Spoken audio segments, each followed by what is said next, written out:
What's up, everybody? I'd like to welcome my buddy Pete Gluszek to the Tuesday night chat this week. What's going on, Pete?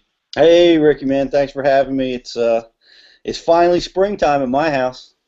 Absolutely, man. We've been away for a while and are back now with our chat sessions. You'll have to bear with me for just a second What's as up, I get everybody? some things straightened out here, but we're good to go. Yeah, man. Has it been a cold winter or what? Oh man, it's been crazy bad up here. We had 60 inches of snow, set all kinds of records up here, and there's a lot of the lakes that we fish, like Lake Champlain right now, iced over, and it's they don't expect maybe till May till the ice is off of Lake Champlain. So yeah, it's been a pretty rough winter. I'm looking forward to some 60-degree weather coming our way. It's coming. It's our way right now. It's going on right now. Yeah, we had 76 today and tomorrow, and I think it's going to be 81 on Thursday. So I'm going fishing somewhere. I'm fishing tomorrow. As a matter of fact, I'll be fishing the rest of the week. I'm on the Chesapeake tomorrow. I'm on the Delaware River on Thursday, and back on the Chesapeake on Friday. So your guide business is doing fairly well, huh? Busy, you know. I mean, a lot of it's cabin fever, I'll be honest with you. I mean, guys been cooped up in their house up here for 5 months. They're dying to get out, and I don't blame them. I am too. So the water's still cold. Fishing conditions aren't the absolute best yet, but this time of year, it's time of year to get a big one. You know, don't get many of them, but you get some big ones this time of year. Absolutely. Well, Pete, while we're waiting for some people to join us here, I'm going to pick your brain a little bit because I know, I know you know how to flat catch them. So I'm going to get all the information I can before we start getting some questions. When do you start looking shallow in the spring? You know, what kind of water temperatures are you looking for? What are your thoughts on that? Well, where I'm from, I mean, for those of you that don't know, I'm from New Jersey, so I live up in the Northeast, and we get ice. Not every place does. I don't know if the lakes around you froze this year down in Virginia or not, but they did up here, and you get the ice out, which is a big deal. You know, that ice melts, and the fishing starts coming on slow with stuff like suspending jerk baits and even silver buddies. It's a great little weapon in the cold water. And as the water warms a little bit, you start catching them on jigs and crankbaits and really a lot of different things, chatterbaits, those kind of tactics. But still, long after ice out, the fish are still in those steeper, deeper, rocky areas that are, not on the flats yet, man. They're not in the shallow water stuff yet. It's not really, in most situations, it's around the 50-degree range. Once that water temperature breaks into the 50s, you're going to start looking shallow, shallow a lot more, and then as it gets close to 60, of course, those fish are on the spawning flats, and so I look for that 50 degree. Once we start getting into the 50-degree mark, I start looking shallow, and when I say shallow, I mean on places like the Chesapeake where I fish a lot. I mean, I'm talking about 6 inches. You can catch a 6-pounder out of 6 inches of water there quite often. So, that's kind of the 50-degree mark is kind of the mark, but it's going to be behind this year with water temperature because it's been such a cold spring, and we've got the Susquehanna River, which feeds the upper Chesapeake, runs through Pennsylvania, and it runs through New York State. And up in New York State, it's still frozen. So, it's going to be dumping cold water down onto the Chesapeake for quite a while, and it's going to keep that water pin down. So, it's going to hold things back a little bit, but not too much. These fish down here, they're used to these cold springs. They get them sometimes, and sometimes I think fish pay more attention to how long the days are than what the water temperature is until they start making their moves. You know what I mean? Like it can be 40 and low 50 degrees, but they'll actually come up and start making beds because heck, it's May, and that's what we do in May. We make beds. So so I think it's coming up. It's going to be late April, and I'm going to start looking up shallow. That was actually my next question about the effects of the length of the day. If you thought that had an effect on it, I know quite a few of the guys feel that way. It doesn't really matter how cold it is. It's just the cycle of the day actually being longer. Yeah, I tell you right now, the fish up here start going through those spawn motions as early as March. I've been out in low 40-degree water temperatures and competing in tournaments, and watching the fish get weighed in, and the bigger ones have bloody tails and are already exhibiting characteristics of the spawn in like water temperatures that just got out of the 30s. You know, so obviously that's not going to be a successful spawn. There's not going to be any egg hatching going on with that spawn, but they get started. They get started real early, and I think that's exactly why. Just the length of the day. Their ancestors been spawning in March for 1,000,000 years, and that's what they're going to do. Let's talk about a bait. I know that's near and dear to your heart. You know, for cold water situations or stealthy situations. That's a Pete Silent Killer. Tell us a little bit about that crankbait. Well, I happen to have one right here. Imagine that. Imagine that. I'll break it out of my high-tech tackle management system. My little boy is, you know, he saw me getting my tackle ready to do my Bass University seminars this year, and he's like, "Daddy, you're going to have to use my tackle box. It brings you good luck, and I want you to have it." So he gave me his Spider-Man tackle box to load up. So coming soon, the Pete Gluszek Spider-Man Signature Series. But let me see if you can see that. That's the Quiet Killer. That's Pete's Quiet Killer. I'll turn it. It's a flat side. It's in the category of finesse crankbaits, and that's important to recognize that that's what it is. There's big, like the most popular crankbait out there. It's been that way. Well, except for Randy Howe, you know, doing it with the Rapala and the Livingston lure. The hottest bait for the last couple of years has been the square bill, and it's a fantastic bait. It's got a big wobble, a big presence in the water. A lot of times it has rattles in it, and that's a power bait. This bait is a finesse bait, and it doesn't have any rattle chambers. It's silent. It's flat side. It has a relatively tight wobble, and I weighted it so that it's a slow rising bait. It's hand carved out of balsa, but balsa baits have a tendency to just pop up to the surface. Well, in a finesse scenario, you don't want that. You want that bait to crawl up to that surface, and that's what I have this one doing. Just stays in that strike zone a little bit longer, and I have it weighted down so that the nose stays down and in more of a defenseless position, which I think really helps draw strikes. And there's a couple other things though. I weighted it so that when I stop it, it flashes sideways, kind of like a bluegill throwing his fins out to stop. That's what this bait does when you stop and go, stop and go. So it's got a lot of really cool features that make it an excellent finesse crankbait. And I designed it really for fishing in the upper Chesapeake because the fish get so shallow there. And I had a hard time finding a good crankbait that could be effective in that 6 inches to 1.5 foot of water. Most baits go deeper than that. Even the square bills, you know, they want to get down into the 2 to 4 feet, and you really got to bully those baits in that shallow water. And this bait runs really effectively, especially with your rod tip up in the air.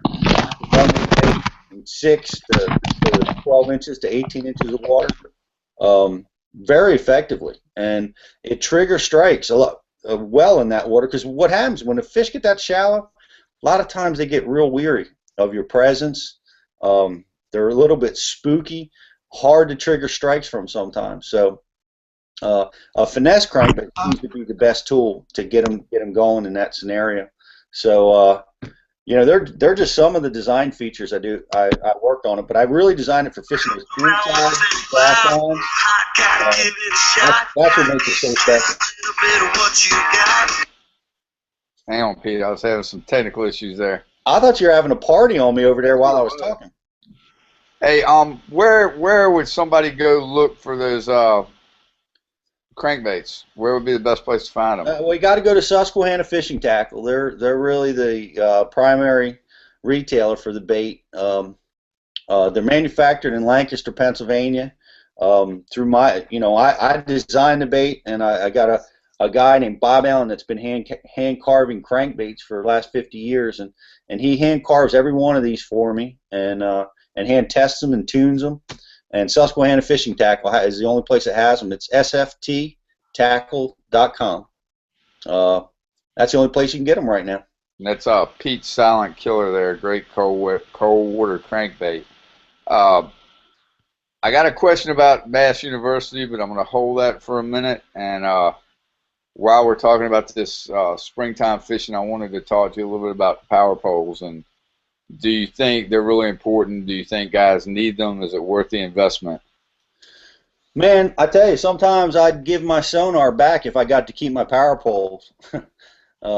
Be honest with you, they're an incredible tool in shallow water fishing, and a lot of fishing, really. You know, I mean, I use them equally well in my deep water fishing for smallmouth. You know, with the advent of the paddle and being able to slow my drift down. So, man, it's such a versatile tool. When they first came out, of course, everybody was, you know, thrilled that, man, what a great sight fishing tool to help you. But we found out that, man, it's so much more than that. You know, for sight fishing, obviously, right? You put the poles down, you can, you know, the boat's fixed.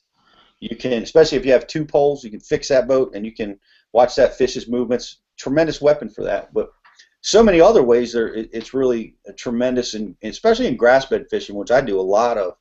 And, man, anytime you catch fish out of a grass bed, guaranteed there's more than one there. There's a reason why he's in that spot in that grass bed.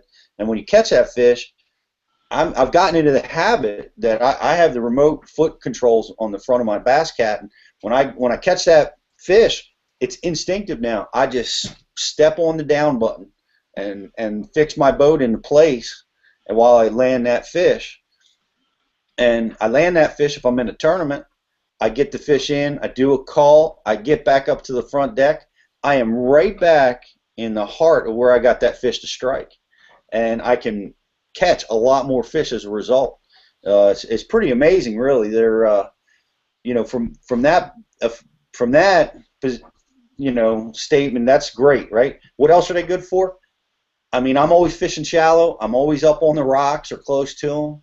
Can't tell you how many times when, you know, I'm trying to retie or catch a fish and the boat's getting in a hazardous position, I can just power pole down. It keeps my gel coat from ever getting scratched. It keeps my equipment safe. Keeps me safe. I mean, there's an infinite number of ways that you can use them. When you're launching your boat, you know, having to deal with tie-ups. Sometimes the docks and the places we launch don't have tie-ups.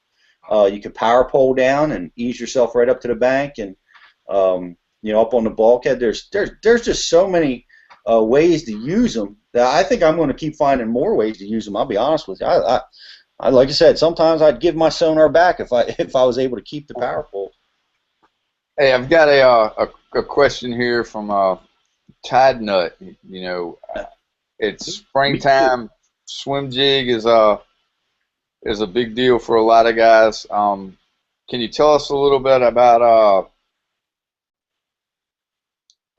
the swim jig you choose and what trailer you think is best for a swim jig? Well, the swim jig is a great weapon, and it's in a category that I kind of deal with. And I don't have a swim jig the variety that I use, but I have the other two categories of baits that I put in that same category. I kind of use a chatterbait, a spinner bait, and then I use a swim jig. And they all three of those baits kind of work in the same water column and the same type of habitat. But you know, most oftentimes I'm throwing between a 1/4 ounce and a 3 ounce swim jig, and I vary the types of trailers that I like to use on them. A lot of times I really like these little money minnow little swim bait trailers. They're a dynamite little trailer on a swim jig, which I like, especially if there's a lot of bait fish present. Other trailers that I like to use are a pocket chunk. I also like to use that rage tail, which gives off probably the biggest vibration of all the trailers that I use on a swim jig.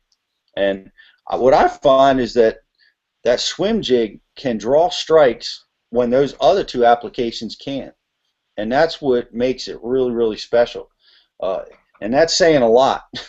You know, when you can roll a spinnerbait and a chatterbait through that habitat, and you throw a swim bait or a swim jig behind it, and they bite the swim jig, man, that's a tremendous tool to have in your box. And that's what I typically use. And on the colors I use, you know, obviously white is a bait that I use a lot. And I have a white color. I mimic a bluegill color. In the springtime, it's so important, I think, to match the hatch with respect to bluegills. Bluegills are the biggest threat to a spawning fish, eating the eggs. They're constantly annoying the bass, and bass hate them. So when I'm dealing in the pre-spawn, not so much during the spawn, but and definitely again in the post-spawn, I'm trying to mimic that bluegill pattern, and that's a gold blade. Well, when I'm using a chatterbait, but it's a green pumpkin skirt, and I dip the tail chartreuse on my trailers, just like all the bluegills that we have. So, and I use the whites and the more shad imitations. A lot of times we have up in the places that I fish in particular, we've got a lot of herring, and we've got a lot of shad present. When I see that, I'm going to try to match the hatch with that type of bait. But those are probably the two most common colors that I use. I also go a lot of times with the blacks, with the black and blue, with the darker combinations in the stain or low visibility situations. Oftentimes I'll go with the really dark colors. But I try to keep it simple. I use those three, and it's a technique, to be honest with you, that I'm learning more and more about all the time.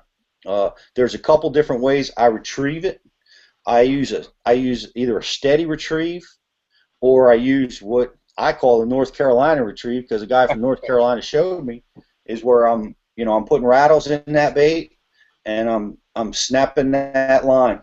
I'm just snapping that rod during the entire retrieve. It causes a really pulse action, and you guys that fish a swim jig know exactly what I'm talking about. It keeps those rattles going, and it triggers an awful lot of bites. So between slow rolling it and burning it, and then doing that shaky retrieve, are the three ways that I use that bait.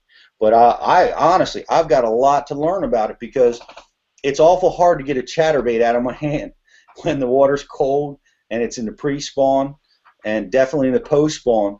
I find that chatterbait is and of course B-Height just is smashing them up with the chatterbait. It's such a great triggering tool. How I incorporate the swim jig in there is I use when I find it difficult to get bites on the chatterbait, I'll switch over to the swim jig. That's kind of how I do it, because the swim jig will get them to bite when the chatterbait is just a little too overbearing. Gotcha. How about line selection? Well, first of all, you beat me to another question on the way the North Carolina guys fish the swim jig. If you watch the guys out west, most guys from up north fish that thing on a steady retrieve. Mm-hmm. The guys from North Carolina all pulse that rod. Every one of them. Hank Cherry, Brian Thrift. I've watched them all fish, and to me that's funny. It's just a very regional thing, the way those guys fish it, and for you to pick up on it is actually a pretty cool deal. How about line selection for do you use the same weight line for a chatterbait that you would for a swim jig, and what about your rod selection? Yeah, I do. I mean, I use a Denali Mark Tyler designed this rod for Denali. It's a 7'4" all-purpose rod, and it's an amazing rod. And I use the heavy action one for this application. And it's not a pull cue. It's not like the distinction of heavy action might indicate. It's a great rod for this, and I like the extra length going up to the 7'4" as opposed to maybe a 7 foot. And I just like that because of the way that the fish take these baits.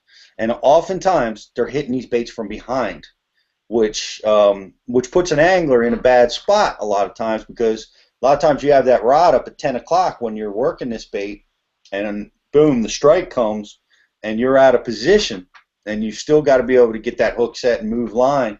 So, I really like that additional length for that scenario. The line that I use is, it's braided line, you know, which I think is key. But I use it with a leader, and a lot of times, like even chatterbait fishing and swim jig fishing, I use basically the same line diameters and sizes. Is I'll use Gamma Torque braid, 60 pound, and I'll put a 20 pound edge leader on there, and I do that. Here's the deal. I take people fishing a lot. We do a lot of fishing with swim jigs and with chatterbaits. And this one time in particular kind of opened my eyes to the importance of line visibility, even on these techniques that really are so reaction oriented. You wouldn't think it would matter, but in this one instance, I was out with a father and son, and they didn't bring any equipment using mine, so I had two chatterbait rods set up. I set them up with braided line on both of the rods, and I didn't have a third, so I just put on a chatterbait on one that had 20-pound fluorocarbon, and we started fishing. Well, I caught the first one, the second one, the third one, and we're in a really good pre-spawn area that there was fish really gathered up. These guys should have been catching them, and I cut the bait off of my line, and I tied that exact bait on one of their rods, and I made up one just like it, and I put it on the other, and I picked a different color for me, and I wound up catching the fourth and fifth fish. And I couldn't believe what was going on. I looked at our equipment, and the only difference we had was the fact that I was using fluorocarbon and they weren't. So I cut off a 5-foot section of fluorocarbon leader, and I tied it on each of the rods, and they both caught them the rest of the day. So that lesson to me said that, yeah, 99 times out of 100, it probably doesn't matter because of that. Those techniques are a reaction-oriented technique. But that 1% or 5% of the time that it does matter, it's important to have the fluoro on there. So I don't even mess around anymore. I throw it on 20-pound straight fluoro when the grass and vegetation is light and thin, and when it's heavier, I go with braid and a 20-pound fluoro leader. That's how I do it on all my fishing. Cool. I got a question here about Bass University for you. Are y'all planning on going to the Northwest anytime soon? Oregon, Washington, in that area? Man, we'd love to. We looked at Washington State. We looked into Seattle, and we're trying to get out to the Northwest. Man, I don't know if you know this, Ricky, but there's some of the best fishing in the country is out on the northwestern part of the country. And I don't know this from personal experience, but just with talking with Brandon Polinick and other guys from that part of the country, it's just amazing the size of the smallmouth and largemouth that live up in the Northwest. And there's a diehard group of serious anglers out there, and we definitely like to visit out there. And we are going to try to get out there. We're working hard on our schedule right now, but in the meantime, and this is kind of news, Ricky. We haven't really been had this out on any kind of media outlet yet, but Bass University TV is up and running right now, and we just kind of had a soft launch where we're putting it out there for folks that are in our close knit circle and in our database to let them be the first to look at it.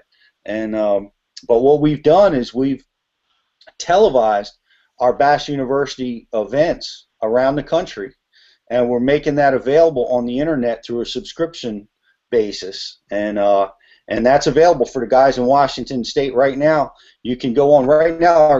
Our video launch includes Randy Howe, this year's Classic champ, talking about he had a seminar up in Massachusetts this year where he was talking about Livingston lures, and he was talking about crankbait fishing and lipless crankbaits, and that's one of our first seminars available on Bass University TV, and you can find it at thebassuniversity.com, and you can click on the links there, and it takes you right over to Bass University TV. But right now we got an introductory offer. It's a $14.99 a month, but we're open. We're having an initial launch special that's $9.99 monthly subscription, and for those that sign up now, you'll be able to get that rate for the life of your subscription. But we're real excited about that. I'm glad somebody out in Washington State's interested in having us come. We're still looking to come out there, and we'll try hard to get out to the Northwest. But in the meantime, check out Bass University TV. Absolutely. There'll be, from what I understand, there'll be some on-the-water tips and stuff available there as well that you won't be able to get anywhere else on the Bass University TV. Absolutely. Well, what we're doing, yeah, we're not only doing the classroom stuff, but myself and Mike Iaconelli are going to, and others too. We're going on the water, and we already have done a lot of this. We're taking a lot of the things that are talked about in the classroom, and we're going out on the water and getting even more in depth on those techniques, showing you exactly how to break it down. You know, it's our objective with the program, honestly, Ricky. There's a lot of how-to and instructional things that are kind of short programs, you know, 8 and 10 minute kind of stuff. But with our programs, because we're long form and long seminars that are roughly an hour long, 45 minutes to an hour, the teachers, the instructors are able to go in depth. They're able to get into components that you don't get to see in a typical article or magazine or even a short video clip. You know, so it's our objective is not only to show you how we do it, but to help you to be able to do it. And that's huge. You know, our instructors are not only some of the best anglers, but they're some of the best teachers in the sport. And our program is designed to help the students that come to our program to really help them move their fishing to the next level. So that's what our focus is. So we're in the classroom, we're on the water, and we've got a lot more that's coming with Bass University TV, including, you know, down the road with live streaming of our events and a lot of other great programs that we're going to offer to our subscribers. So go check it out at thebassuniversity.com. I hope you like it. You got like 5 questions that were just asked in that last little bit. The live streaming is something, you know, that the viewers can look for later on down the road, which I think, man, I think that could be awesome. I guess, you know, with this, one person was asking, you know, about this Bass University coming to Washington. There are some huge trade shows out there, which, you know, I know y'all have been trying to do the Bass Universities in conjunction with trade shows. So, you know, I'm sure you're familiar with all that and have an idea of which shows you'd like to maybe get tied up with. Well, I will take his recommendation, especially if he knows the people that are in charge of those shows out there. It seems to be a great model for us to come out and work in conjunction with outdoor shows, and yeah, ask him if he knows you know, some of the biggest out there, and well, I'll definitely pursue them. Like I said, it's an amazing part of the country. I really hope to get out there and fish someday and taste some of that awesome smallmouth fishing that they have out there. But we're hoping to bring Bass U there, and actually, if he sends you the information, Ricky, you can email it over to me, and I promise you, I will be looking into it strong over the next few months. Absolutely. Another question that popped up on there is, how in the world do you deal with Ike throughout the year screaming and hollering at the Bass University? Well, it's quite a task. Nah, he's out of control, but we love him that way. You know, that's just part of Ike. You know, Ike is over the top personality. He's really, you know, one of the guys to watch out on tour just because he's so dynamic all the time. But that's I say all the time, but that's not the case. You know, for those of us that know him, know that Mike is, you know, he's a really good guy. He's a nice person, and he gives so much to the sport and to the fans. I mean, I know you know this, Ricky. We all get tired. All the pros, you get tired. You fished all day. You didn't catch them. You're exhausted, and you just want to get home. And Mike, I promise, I've seen him a million times stay, and he will be the last one to sign autographs. He'll be the last one to talk to the kids. You know, he's just a tremendous individual that way. But it's, you know, he's that way, and yet that part of his personality that makes him go nuts. It allows him, I think, to reach levels in his competitiveness that, man, are hard to achieve by most people. And I think that's what really helps him win those big tournaments and achieve all the things that he has achieved. But yeah, he's a handful. And I've seen that many times myself of him sitting in an empty parking lot talking to some guy about, how he caught him, how the guy caught him that day on the lake or, that week or whatever. And it does say a lot about his personality that, he'll stay there when most others are long gone. I consider him a good friend, and, the guy is the real deal. I tell you, you get to know him. You guys got to check this out too. Is Ike Live, is Ike's new podcast, and you get to see his personality there. You get to see him goofing around, having fun, and him and me and the other guys just talking about fishing, and just let you in on all those components. But definitely check that out. You guys can find it on his website, or just Google Ike Live. But that's a new podcast. Our next one's going to be on April 14th, by the way. So be sure and check that out, guys. For sure. And Pete, let's talk a little bit about your career. You haven't had a slouch of a career either. How many classics has it been? And let's talk about some of the wins and whatever else you want to bring up. I'll be happy to talk about all that, man. Not enough classics to shoot. First time at your first classic. What's that now? I think we met for the first time at your first classic. Wow. I didn't know you were that old, Ricky. That was my first classic was back in 1997, and I think Dion Hibden won that one. And it was where was it at? Logan Martin. Yep, Hartwell. That's right. No, it was Logan Martin down in Alabama. Was it? Yeah, it sure was.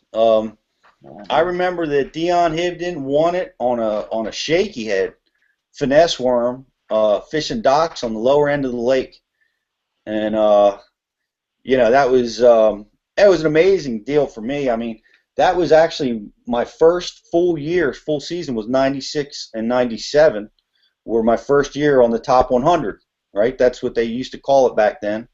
I guess they call it at the elites now. And I qualified for the classic in my first year, and I couldn't believe it. I was beside myself, and kind of like a deer in the headlights a little bit in that first tournament. But it was great. Ray Scott was still the MC, and there at takeoff, and it was a real cool deal.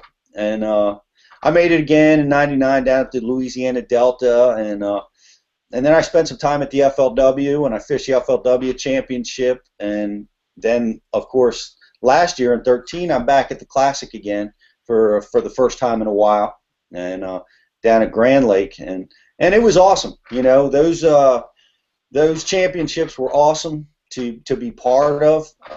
I'm ready to win one. I'll be honest with you. I'd like to make more of those championships because you really have to fish a lot of them really to get yourself a chance to win one, because winning is such a special thing. And that's my goal. I hope sometime, before the end of my career, I'll get a shot at winning the big one. And I hope it comes sooner than later. But I'm enjoying the ride. There's no doubt. I've enjoyed the whole ride. I can't believe it, man. But it's been 17 years I've been doing this. That still blows my mind when those words come out of my mouth. All right, I got to stop you right there. In 17 years, what's the biggest change you've seen? Or over the 17 years, what's the biggest changes that you've seen? Well, in the sport of fishing, the sport, equipment, yeah, all of it. Well, I can think of, from a technical perspective, I think the two biggest things in the sport of fishing have been this. They've been the power pole, honestly, and side imaging. Those two things have been amazing changes that just weren't around when we got started, and really are changing the way that I fish and the way that a lot of tournaments are being won today. They play it's amazing how many tournaments they play a big time factor in. Uh, Here's two baits that weren't around when I got started that I think have also revolutionized the sport. Number one is the Senko. I mean, is there any other bait that you could say that truly revolutionized the sport of fishing? Probably, yeah, the plastic worm when it first came out, and but then the Senko just changed everything. The Yamamoto Senko, you can put that into a kid or a person that has never caught a bass before, and you can have him catching fish by the end of the day. And you can take that lure and put it in an expert's hands, or not, I say expert, but a person that has a lot of experience, and he'll find his way into the winner's circle with it.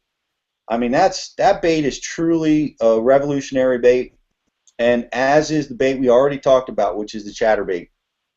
I remember I was on an outdoor writer trip, and the writer gave me a bunch of chatterbaits, and he said, Pete, man, I just was on a trip with one of the other pros, and we were clobbering them on this bait, and I looked at it with its silly lip, metal lip, and no weed guard, and I'm like, this is the most ridiculous lure I've ever seen. And I threw it in my tackle box and left it sit there for 2 years, and then a kid in Florida got in my boat and started just crushing them on it, and I brought them out, and I caught 50 bass that day, and I still thought it was a fluke, a lucky scenario.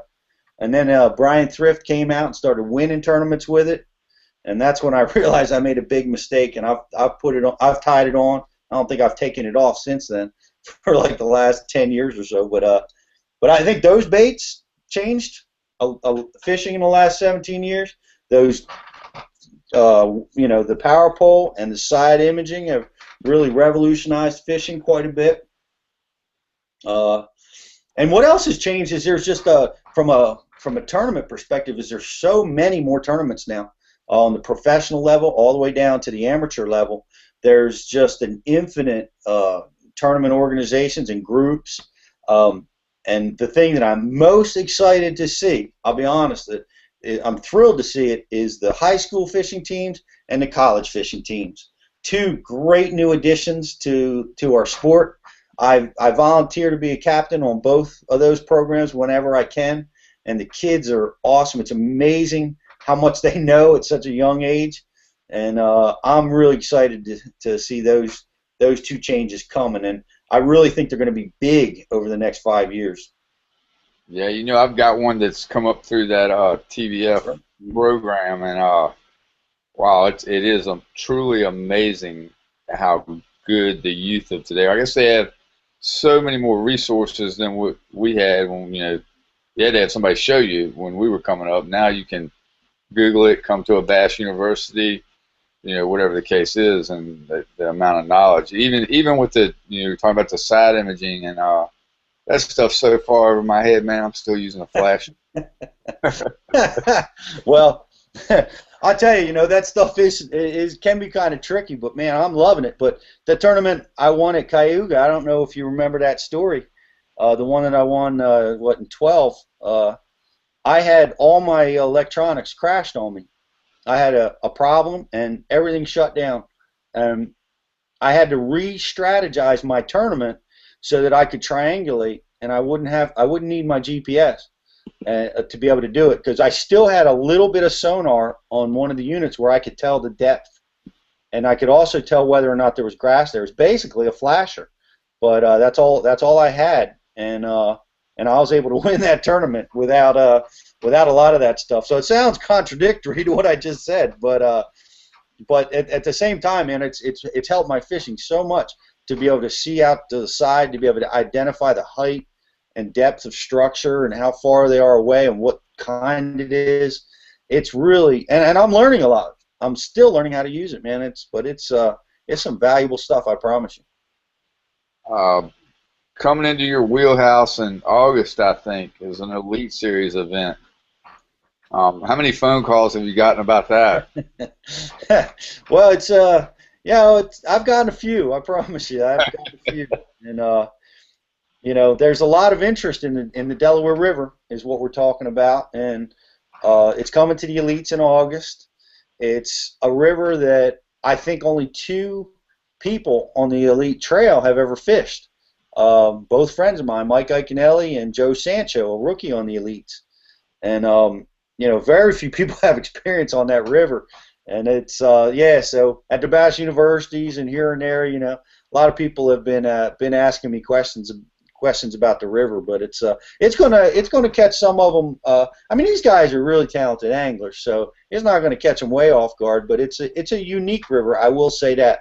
I've fished rivers and lakes all over the country, and I will tell you that the Delaware River is probably one of the trickiest places to get dialed in on because it's so dynamic. It's got a 6 to 7 foot tide swing, and the water runs at like 6 miles an hour, so it tears in and it tears out, and places that you fish in the morning are high and dry in the afternoon, and it's gonna be real interesting. I mean, I've been fishing the river for 25 years, and I love it. It's one of my favorite places to fish. It really is. It's a decent fishery. It's got a lot of fish in it, and I'm interested to see what the guys do. I guarantee you, they're going to find places that I would have never thought to fish. That happens all the time, and but I'm still picking Ike. Me and Ike have been fishing and talking about the Delaware River for a lot of years, and I really think he's going to be a tough contender on that body of water to beat. But the only thing that can be a factor out there, Rick, to be honest with you, is if we get a big rain event, because it's a tidal river, and if it rains, it floods and it gets brown and muddy, and then it's going to be anybody's game, and local knowledge and experience is going to be kind of out the window. But I can't wait, man. I can't wait. Everybody's coming in my backyard. That'll be fun. We saw that happen last year here on the James for that Open. Exactly. It just, yeah. It took that James River and said no deal. We couldn't catch any fish on the James until the last day of the tournament. It took so long for that river to crest. And yeah, that's exactly the same. Except on the James, you had the advantage of to be able to run way far away from it, like get down to the Chick that seemed almost unfazed by all that water. You have to get away from it. That's right. So it's going to be an interesting one, and I think you're probably pretty safe on your Iconelli pick for that deal. Well, I think so. It's going to be interesting to see. I can't wait to see if some guys come up with unique patterns. They go to areas because it's so long. I mean, it's a big waterway. So there's places there I've never fished before, and I know these guys will cover it from one end to the other.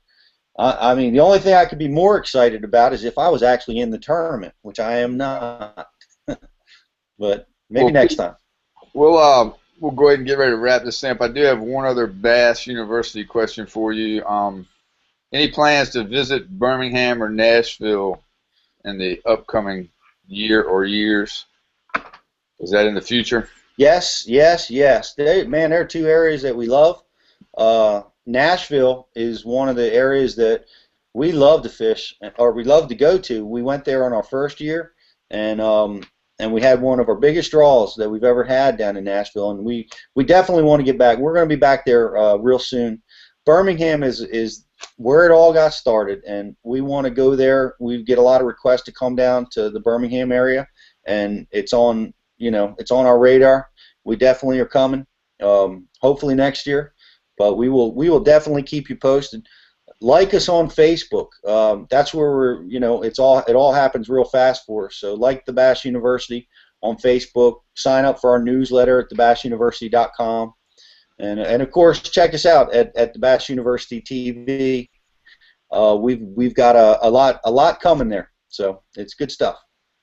All right, and if you're up in that in Pete's neck of the woods, wanting to do a little fishing, you can check him out. Maybe get hooked up with a pretty cool on-the-water training session. Where can people find you, Pete? Just you can find all my contact information on my website, which is petegluszak.com. Just give me a shout, drop me an email. We'll schedule a date for on-water training, and we can learn everything from how to throw the chatterbaits to advanced tournament strategy. And if you just want to go fishing on the best body of water in this part of the country, give me a shout. I'm on the Chesapeake, I'm on the Delaware, and I do special trips up on Lake Champlain. So So drop me a note on PeteGluszek.com, and we'll put it all together. All right, Pete. Thanks for taking the time to join us tonight, man.